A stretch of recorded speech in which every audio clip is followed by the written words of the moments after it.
Afghanistan is unable to mount any real resistance to the Taliban now, there is no chance that 1 year, 1 more year, 5 more years, or 20 more years of U.S. military boots on the ground would have made any difference.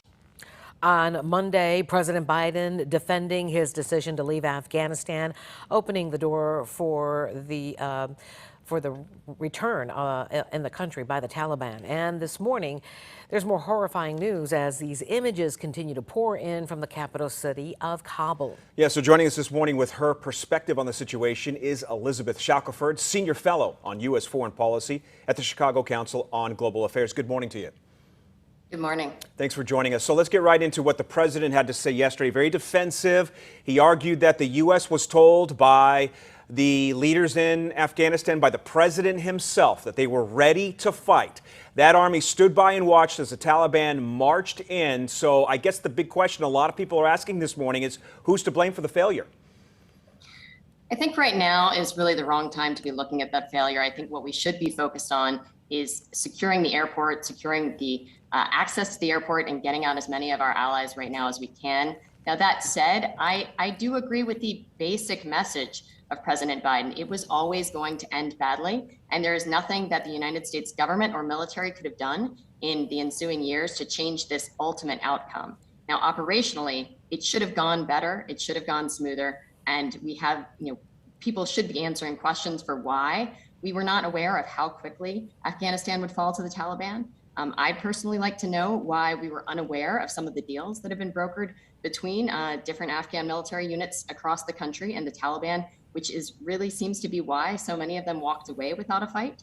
I mean, at the end of the day, with so many casualties in the Afghan military and Afghan civilian casualties in recent years, I'm not surprised by that.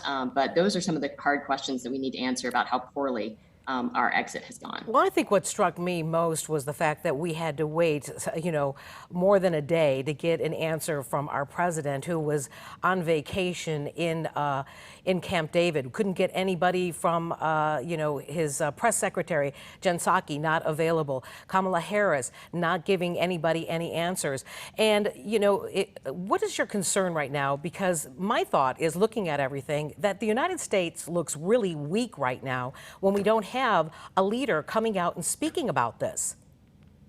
I actually felt that his remarks yesterday were very strong and confident, and were what the American people need to hear about the ultimate decision to leave Afghanistan. Now, that said, I would have liked to hear more about the plans for how we are going to work in the days and weeks ahead to get our allies out of the country. But frankly, I'm less worried about what the president's saying to the American people than what our government is doing to correct this situation and get people out safely, those who have relied on us and those whose lives are in more grave danger now because of the support that they have given the United States over the past 2 decades. You're much better versed in the humanitarian crisis there than I am. The thing that just sticks out in my mind is the fear that we're going to go back to an era where women get stoned for adultery, where they can't leave their home without a man at their side.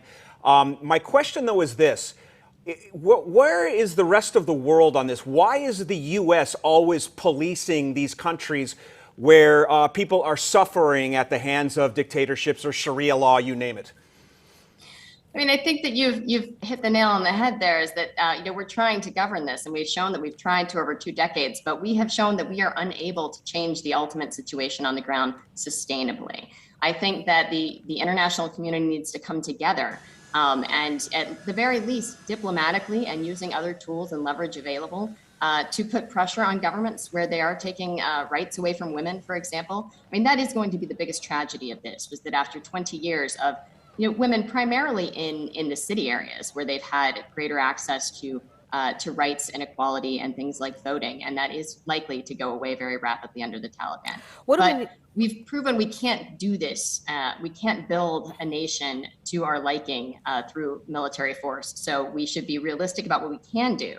And we should work with the international community to use all the other levers available. What do you think we need to keep our eye on right now? Because China very obviously cozying up to the Taliban, Pakistan congratulating the Taliban. What countries should be on our radar right now? I mean, I think Pakistan is going to have a rude awakening because this is a mess of largely of their doing and it's on their doorstep. And I think that they are going to be dealing with some fallout there. But in terms of the kind of great power competition involved, I mean, let China and Russia get sucked into trying to build something in Afghanistan. I don't think that we're going to regret walking away from that years from now. What I do hope is that for those countries that are involved and engaged, that they are working on humanitarian relief and that we can work with them. So for countries, like Russia and China, we need to be working with them to find ways to support the humanitarian crisis that's going underway. Well, we need to be taking leadership in that because I doubt that they're going to. We got to end it, unfortunately, there. Elizabeth Shackelford, Senior Fellow on U.S. Foreign Policy at the Chicago Council on Global Affairs. Really important conversation this morning. Thank you for your time. Thank you. All right, let's get